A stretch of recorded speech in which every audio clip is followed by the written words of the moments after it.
Hello, everyone, and welcome back to the weekly round preview from yours truly, Talks NRL SuperCoach, and Nakul from Wiki AI. Nakul, how you doing? How's the team going? And ready for round 10? Hell yeah. Yeah, team's going okay. Ranked 29K. But I think chatting to you today is reminding me that I heard you go to Magic Round and I'm missing out this year. So super jealous. Yeah, I'll be there. Yep. So I Nice. haven't. I only just got things sorted out, which is good. But yeah, no, I will be there. So I'll probably hope to see many of you out there. If you're watching, yeah, hit me up and we'll try. I'll try to organize some kind of catch up. But yeah, I'm sure we get to see a Awesome. lot of a lot of people out there. But still got a week of Supercoach before we get to Magic Round festivities. So I think we'll get straight into it. So Yep. yeah, my team is going okay. 16K, have gone up a few green arrows in a row, which is good. So hopefully viewers out there as well getting some good green arrows if they're following some of the advice. So I'll actually just quickly flick to the most popular trades because I think this is actually quite telling. So the most Yep. popular trade out is Ryan Papenhuyzen, which makes sense. He's injured. He looks to be apparently aiming for a round 15 return, but could be very easily round 16, round 17. In a gun fullback spot, you want to be making sure you've got players there. So I think he's a very obvious trade out. I have owned and I will be trading him out this week myself. Three of the most popular replacements: Dave Armstrong, Suafalongo, and then Dom Young. So I guess the first thing is between Armstrong and Falongo. So both cheapies. Armstrong has got the negative break even and will change in price this week. Alongo won't. He still has only played one game so far, but you'd probably like to think eye test wise, he's probably shown more promise and playing in a gun Melbourne team. But like if you're picking one of the two, which one would you think is a better trade in for this week? I think definitely hold off on Falongo. So he just like I love him as a player, by the way. I saw him score that try in Magic Round last year. But to get to the point, the reason why he's only played one game, he's not going to change in price. More importantly, he came back from an injury, got hurt last week while he was playing, and he's no sort of certainty to play. And they're also playing the Sharks without Jerome Hughes. So it's going to be a tight, close game. There's almost no upside in making the trade because you might awkwardly have to like update your trades just before the game. And if you're not free, that's completely wasted trade. How about yourself? Yeah, I think so. Look, I like he passes the eye test, but I think a much safer trade in this week is Armstrong. He's also got longer term jobs. Well, there is some talk about this Fletcher Sharp from the Knights Mm, in Reggie's potentially ousting Armstrong, but as from my view, if Armstrong and he keeps playing okay and the Knights keep winning games, he will continue to hold his position. So I think I'd be pretty. My gut tells me that he'll be fine. He's got yep. negative 47 break even, so he should make some good money this week. It's a good little draw coming up as well for Armstrong. So they've got the Tigers this week, then there's the Titans, then they Ooh. have a bye, but then they play the Bulldogs in round 13. So it's not a bad matchup in that crucial bye week, and gets a bit tougher from there. But look, he could have made enough money by that point that maybe you Mm. cash. So I think he's a pretty good downgrade. We do like fullbacks in general. Supercoach, they're generally the best for point scoring, and you can pick them up in center wing. So nothing really wrong with this trade, and I think he's a good looking cheapie this week. And yeah, I'd probably want to get him. I think over far longer this week. And let's say you missed out on or not missed out, but let's say you didn't go trade for the last week.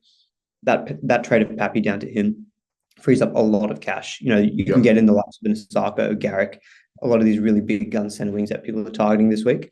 So yeah, I don't mind Armstrong as a trade. In my current trade plans, I'm not getting him. That's also a bit more dependent on. I did go trade for the last week, so I'm just kind of aware of how many downgrades and cheapies are going to go for. Do I need to start Yep. looking for getting point scoring moves? But yeah, I guess the third most popular replacement for Pappy, Dom Young, he's actually featuring in the top 10 as well. He's actually the second most traded in, so good, nice little segue. What are your thoughts on Dom Young? You think it's okay to get over that minus 15? It's time to pick him back up again. Yeah. I've been listening to like every week. I listen to Insight and SC Playbook and stuff, and they made a really good point around. He had that minus 15 game, but outside of that, it's had a really good average. He's outside Joey Manu. You saw like if you saw the Knights run with 11 straight last week, you saw how good he was last year, and now he's outside of Joey Manu, and finally a full strength stacked Roosters team. What is his break even, by the way? Sorry, just very He's quickly. got a negative 4 break even, so he will go up in There you price. go.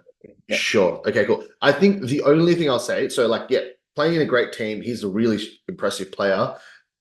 There's no downside to him at all. He's bottomed out in price, so I think he's a great buy. For whatever reason, if you're thinking, oh, look, I really want Dom Young, but I want to wait a week because I got to do all this other stuff with my team first. One thing I'll say is that it's absolutely pissing down in Sydney all week. It's meant to be easing by Sunday. And this Warriors game, on paper, the Warriors have lost 4 straight, and it should be a Roosters win. Most people think like that. But I think on a heavy track and a desperate Warriors outfit, who, even though they haven't been playing well, they're still a really good team.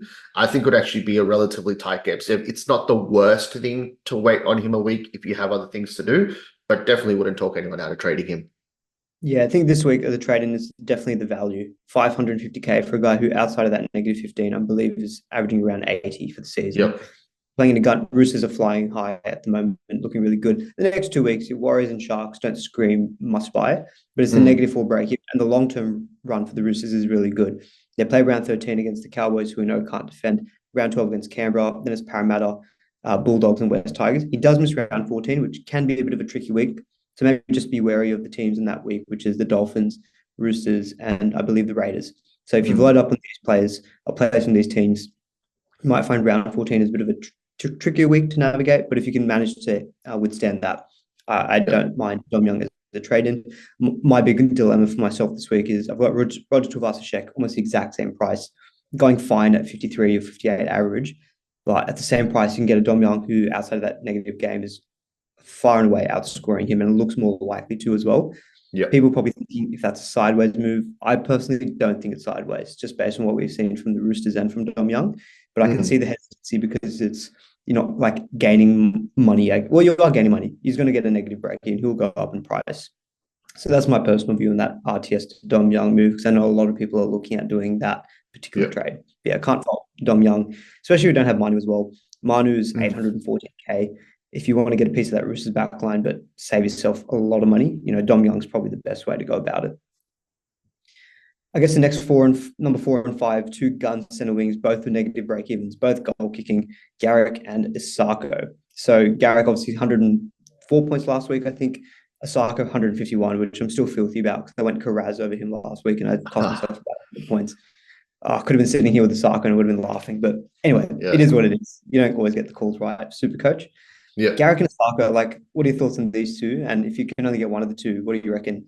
It's tough. Man. I know big, tough questions, but that's really tough. I'll maybe I'll let you maybe make the call on splitting the two. I'll just make one slightly interesting point. So I think it was SC Playbook put out a really cool, I love that piece of content. They sent a photo of Avarillo passing to his right, which basically says that Isako will remain outside of him. So early in the season, if you were watching the Dolphins, it was Farnworth, their new recruit, on the right side. He was left center for the Broncos, playing on the right for the Dolphins.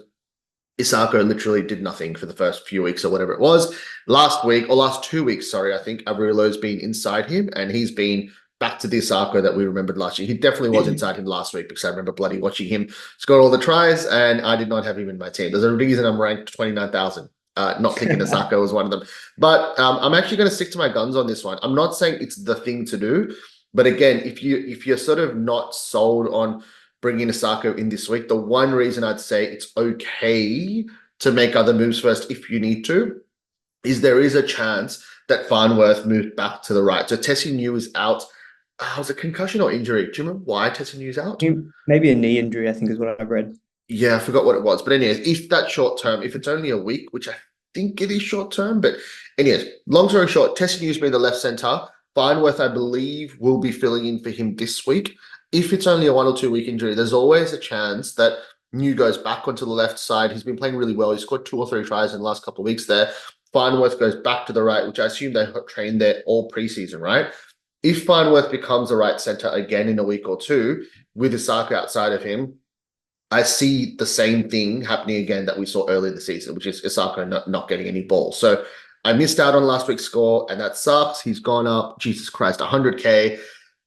I'm just going to avoid it out of a little bit out of stubbornness, but more genuinely, if Farnworth does go to the right, I'm happy to hold off Isako. How about you? What are you doing with Isako? Yeah, so I've actually, just while you were chatting, I quickly looked at it. So testing you, it was an ankle syndesmosis, which looks actually best case 3 to 4 weeks. So it actually could be a longer term than just the 1 to 2 weeks. So then Isako is a good trading, far out. Yeah, because if Farnworth is sticking on the left-hand side, and it looks as though that's going to be the case, because the partnership between Abrilla and Isako has looked good. I will say that even when Farnworth was playing at right centre for the first 4 games, during the game that Farnworth was there, Sarko was still averaging about 70. He just had Wow. Okay. he had two scores in the 40s, and then he had like an 80 and 100. So it's kind of a bit up and down. So it Mm. wasn't like very consistent. But then we saw, so his season average is now 80, but obviously he's got a huge score last week. So what the way I'm thinking about it is with Farnworth, maybe he's a 70 averaging player, still really good. But without Farnworth, maybe he's back to that 77 average of last season, around that 80 average. So it now looks as though if Averillo is going to be sticking with him, then he's back to what you're getting last season. And he's pretty much at the price he was at last season. So he's kind of offering value. Mm. Covers around 13, 16, and 19. Like I could see a lot of reasons to go Sarko. So this is one big dilemma for myself. So I've got enough money in the bank to go Roger Tuivasa-Sheck to Sarko.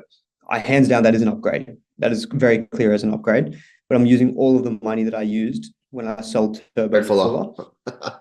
And then it's like, what do I do with Fuller next week? Because Hammersley is going to Mm. be back next week. The only saving grace I potentially have is I can go Fa'alogo next week, potentially. Right. That is the only saving grace that's making me think, do I just go for the gun in a Sarko? I Mm. have to think longer term as well. It might maybe stop me from going Joey Manu because I've already then spent a lot of money in centre wings. I've got Garrick Holmes, I'll have a Sarko, and I'll have Karaz. And Manu might be a really scary non-own at that time. So things for me to consider. But Yeah. look, between Sarko and Garrick, I think I'd rather go Sarko this week. Garrick's run does toughen up a little bit. This week's matchup is really good versus the Dolphins. Then he goes into Broncos, Melbourne, misses round 13, then there's Penrith in round 14. Whereas with the Sarko, you're getting Manly this week. I believe you're getting the Tigers next week, plays round 13. And he's not a risk at all of missing any of the bye weeks, barring injury. So the Mm. run coming up is better. They both have a negative break even. So I think Sarko is probably the way I'd lean. If you're only Yeah. getting one of the two, money, no object. Obviously, if you need the extra 90K, go Garrick. Yeah. He's cheap. But I think purely just looking at the two who I expect to outscore each other over the next kind of 6 weeks, I'd say it's going to be a Mm. Sarko. So that's probably the way that I'd lean. I'll just make one last point before we move on very, very quickly.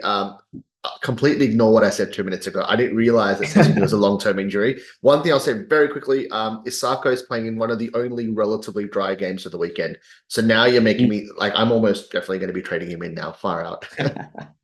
Yeah, Brisbane. So they're playing in Suncorp, aren't they? It Yep. says sprinkling, but more or less cloudy. That's Nothing compared to Sydney. Yeah. To Yeah. be fair, Sydney's not really supposed to rain that much today, but yes, Saturday looks the worst day, actually. Saturday looks the day where we've got lots of rain. 17 and 90% chance of rain. Ew. I love it.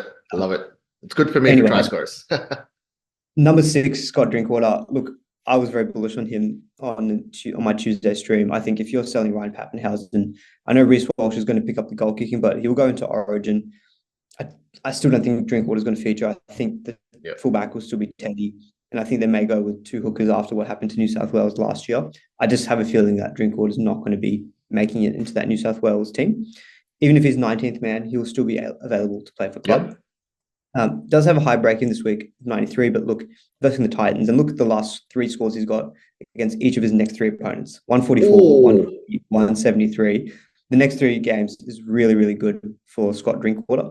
Round 13 is tough against the Roosters, but it's going to be Roosters without, I suspect, Teddy and probably Angus Crichton. Even after that, Warriors round 14 is fine at home. Then Canberra misses 16. But like that run all the way from now until 15, I really, really like it. And I think he's going to be the best fullback to own over this period.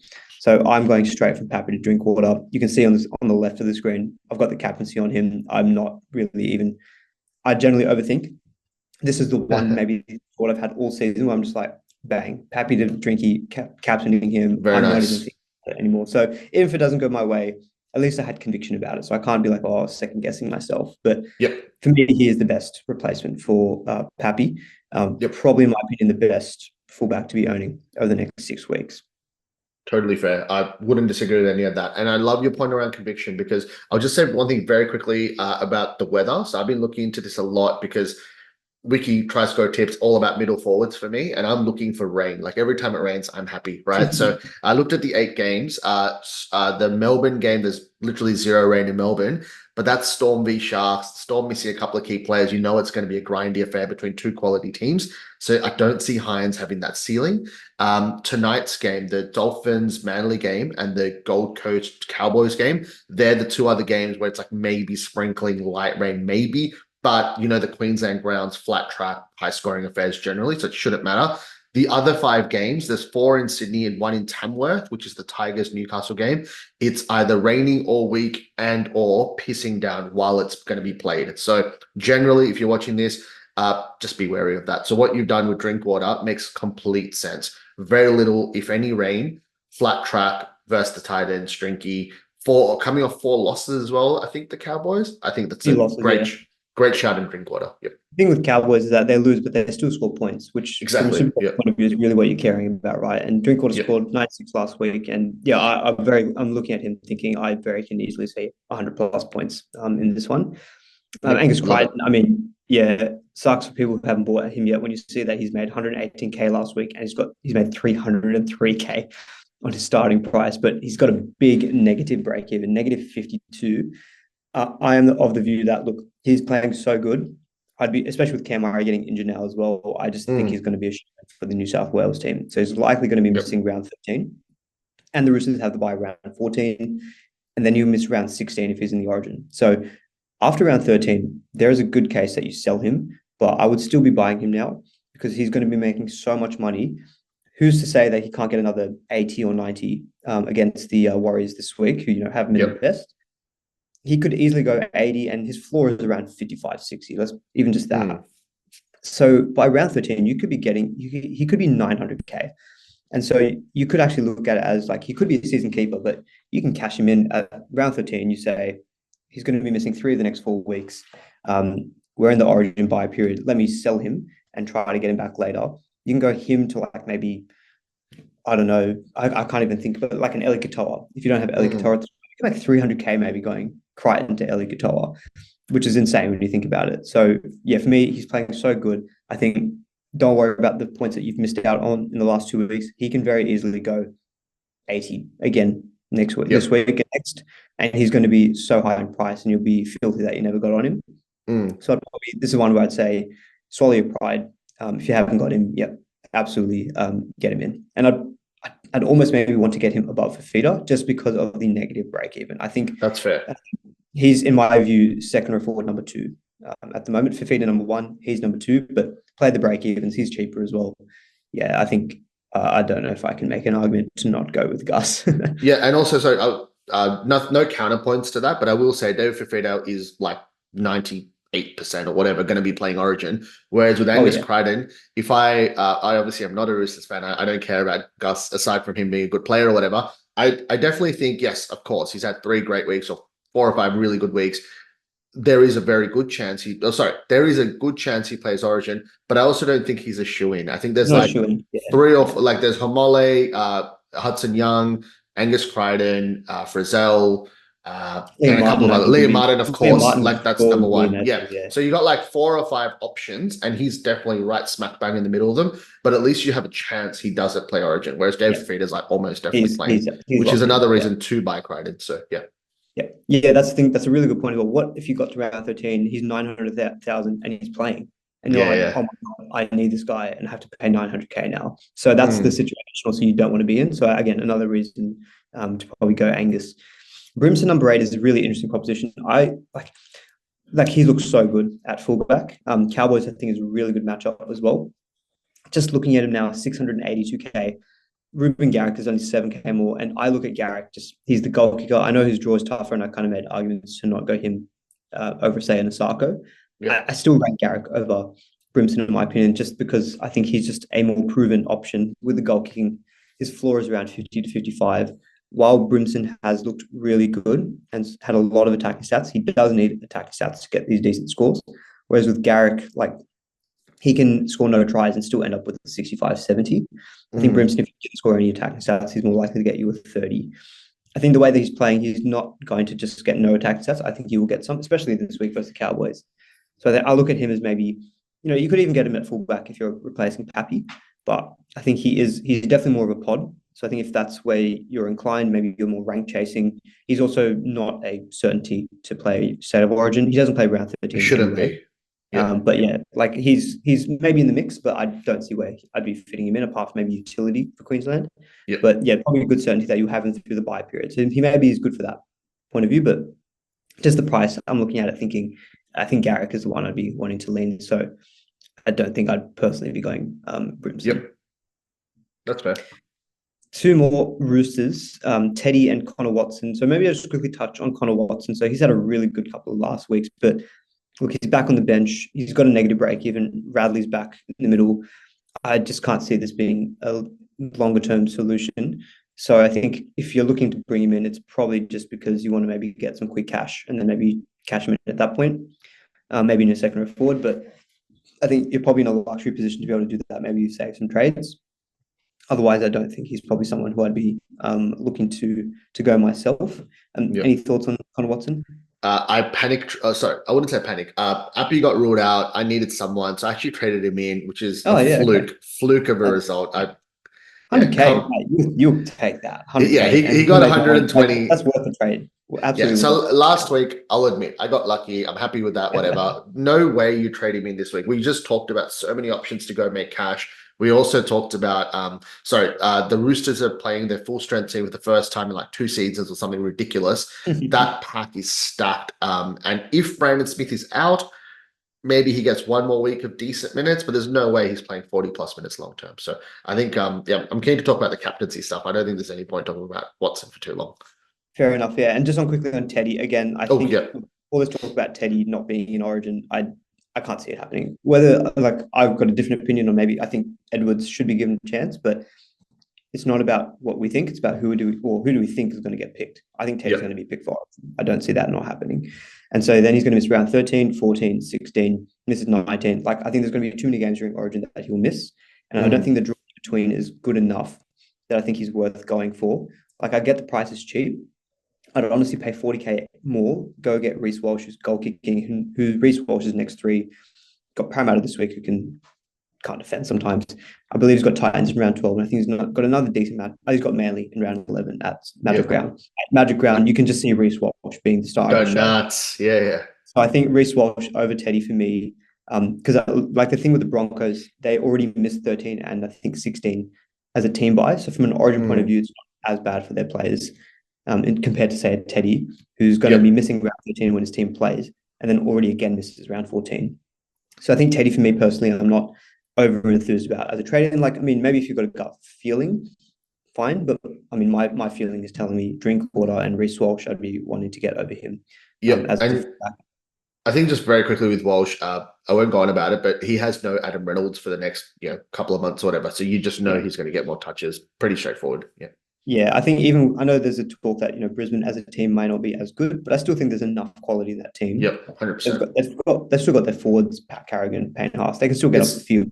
Yeah, it's like the Cleary and Edwards effect, if you've been following that. I think, again, I forgot who did this, but great stats around Cleary being out, Edwards, more touches, more tries. Same thing with Walsh, I'd say. Yeah, which actually, I'm thinking about it. Should I get Reece Walsh or Scott Drinkwater? You've made 7 trades in 15 minutes, mate. Nah, Drinky is locked in. I'm not veering off that. Maybe I can't actually go to Reece Walsh this week. So yeah, I'm going to be sitting behind the couch for that one. Very quickly, top 10 traded outs. Most are injury related. We've already spoken about RTS as well, so probably not a whole heap to dissect there. I think we'll get on to captaincy. Yep. So what I've got on the screen is for all coaches ranked in the top 10%, most popular captains, which is currently still Nico Hines, 45%. I'm going to assume that's maybe a lot of people who haven't changed their team from last week, because playing the Storm away from home is maybe, outside of away to Penrith, probably the toughest matchup you could probably get. I know he's been really solid the last 3, well, not solid, he's been amazing the last 3 weeks, but I think this is an opportunity to go against him. But what do you think about 100%? 100%. 100%. It's a bit of a tough week, to be honest, because I think a lot of the lower teams are kind of versing each other, which is why Drinky stood out to me so clearly. I think they played the second last or the last game of the round at Gold Coast, just a team that can league points. So I think Drinkwater for me, 13.5% captaincy, probably a virtue of him maybe not being highly owned, which is why it's only 13.5%. But I look at that thinking, I like my chances there, maybe spiking a really good score from a somewhat odd. Cleary's third at 10%. I've got some, just coming back off the injury, I know it seemed very, very precautionary, but still Bulldogs they don't seem to be the same weak defense team at the moment. They seem to be able to be somewhat resilient in defense. With the first game that Stephen Crichton was playing against his old club, Cameron Ciraldo, the ex-Penrith assistant coach and things like that, kick out, whatever. Like, I think that Matt Burton, my God, the Bulldogs have just got half of the old Penrith boys. But I just look at it as a matchup where I just don't see Penrith going like 40 points to 10. Kind of feel like a game that they'll win 22-6 type thing. Maybe 3 or 4 tries max. I can see Cleary getting 7, maybe 80 and 90, which is solid. But when I'm thinking of captaincy this week, I'm trying to think of who's going to get me the 130s. I just don't feel Cleary's going to be in that position for me at the moment. So I'm happy to. I think he's a good VC candidate because he plays early in the round. For captaincy, I'm not totally sold on it. Any particular thoughts on him? I might let you do yours, and I'll just quickly rattle mine off all in 60 seconds because I've got a couple of thoughts on everyone. Yep. All right, go for it. Oh, right. Okay, sure. Oh, so you go. All right, cool. So Hines, this is the week to stay away. I believe this is probably just teams being lazy or having changed from last week or just going off his recent scores. He's playing the Storm away. Drinky, summed it up perfectly. One of the only relatively dry games up against the tight ends. He's going to go nuts at attack. Cleary, first game back off the hammy against the Bulldogs. Imagine winning all these premierships together, and then like half the boys are playing each other. The Dogs will be up for this. If you don't live in Sydney, it's been raining all week, and it's meant to be, or like on and off raining all week, and it's meant to be really bad around Friday and Saturday. So the Penrith and the Para games on Friday would not be captaining it back. David Fifita is who I am going for captain actually. Plays against the Cowboys, not great in defense, relatively dry game, fast track in the Gold Coast. So they're my only thought I have on Fifita before I let you continue. I think Fifita, I'm so scared of him not owning him this week. I can see him so easily crashing over for a try from dummy half. 100%. I can see it in my head. I can see him easily going 125-30 this week. So if you don't know Drinkwater or Val, like I would honestly just chuck it straight on Fifita because he's got such a good floor as well. Like he'll pump out 70 to 80 just doing crab tackle busts. Anyway, the thought of David Fifita running at Chad Townsend. Oh, that's absolutely beautiful. Just one note. So can you just sort by vice captaincy? I just want to make one real quick note. Yes, perfect. Okay, because after you've convinced me, I'm actually going to trade and start going and VC him. So I'm playing. I always play the fixtures pretty much. And I'm going Isako, dry game at home, Averillo inside him, please God. So he'll be traded in, he'll be my VC, and David Fifita running at Chad Townsend will be my captain. They're both going to score 200, so it'll be a tricky discussion. How about you? Yeah, VC for me at the moment. I've just got it on Garrick. I don't own Turbo anymore, so I've got to go Garrick. I mean, if I do bring in Isako this week, I'd probably be tempted to actually just throw it on him. Just take the guy who's playing at home. But yeah, as I said, I've got Val as well. So I think people are thinking between Val or Drinkwater as captain. I just think Val is not in form at the moment. He's pretty weak defensively and things. I mean, he's still fine for SuperCoach, but Drinkwater's a guy, at least I think he's going to be more heavily involved. He's the fullback, plays both sides of the field. I think stealing wise, he's more likely to get the 150, I think, based on what I'm seeing compared to Val. So that's why I'm going, even despite Val having the goal kicking, Drinkwater for me, though, is still the option that I'd be looking to go for. Completely. I think we're probably at time. Good little wrap up, I think, of the week ahead. Probably good chat on captaincy and vice captaincy as well. I'm so scared of Fifita. You mentioned you've put in the Fifita running at Chad Townsend. Oh, God. Congratulations, Fifita owners, in advance for your, I'll say it. Congratulations in advance for your huge score. Hoping for a reverse jinx. Hopefully everyone does very well this weekend. And good luck with your trades. Good luck for the weekend. Any final thoughts, Nakul? Or we'll wrap it up? No, man, that's it. We'll wrap it up. Good luck, everyone. And I haven't probably mentioned this week, but yeah, if as always, Google Wiki Linktree. Yeah, Wiki does a bunch of stuff across mainly rugby league, but we got SuperCoach, fantasy, punting. We've got a Discord community of over 4,000 people. It's all free to check out. So we'll see you there. Enjoy Magic Round if I don't see you before then, Aman, and all the best with everyone for your trades and your teams this round. All right, good luck everyone for round 10. See you in the next one. Cheers. See you guys.